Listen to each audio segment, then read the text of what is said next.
নমস্কার বন্ধুরা, আজকে আপনাদের সামনে নতুন একটা করছি আমের আচার।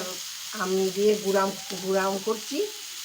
ঝড়ে খুব আম পড়েছে, বড় বড় আম দিয়ে এটা দিয়ে করছি। এবার পাঁচফোড়ন, শুকনো লঙ্কা দিয়ে এবার আমটাকে ভাজা ভাজা করে নিচ্ছি।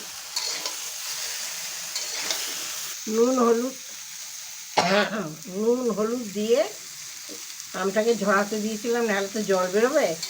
এবার ভাজা ভাজা করে নিচ্ছি, দিয়ে দুধটাকে ফুটিয়ে নিলাম। এবার আমগুলো দিয়ে দেবো, দিচ্ছি।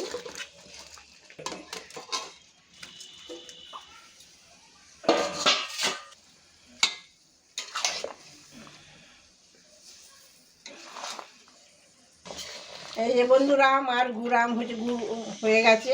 এবার নামিয়ে ফেলবো, দিয়ে দুদিন রোদে দেবো, দিয়ে তারপরে ভাজা মশলা দেবো।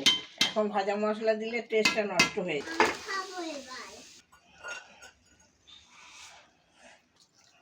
দেখবেন কেমন হয়েছে, দেখুন গুড় আম। কার কার ভালো লাগে বলবেন, লাইক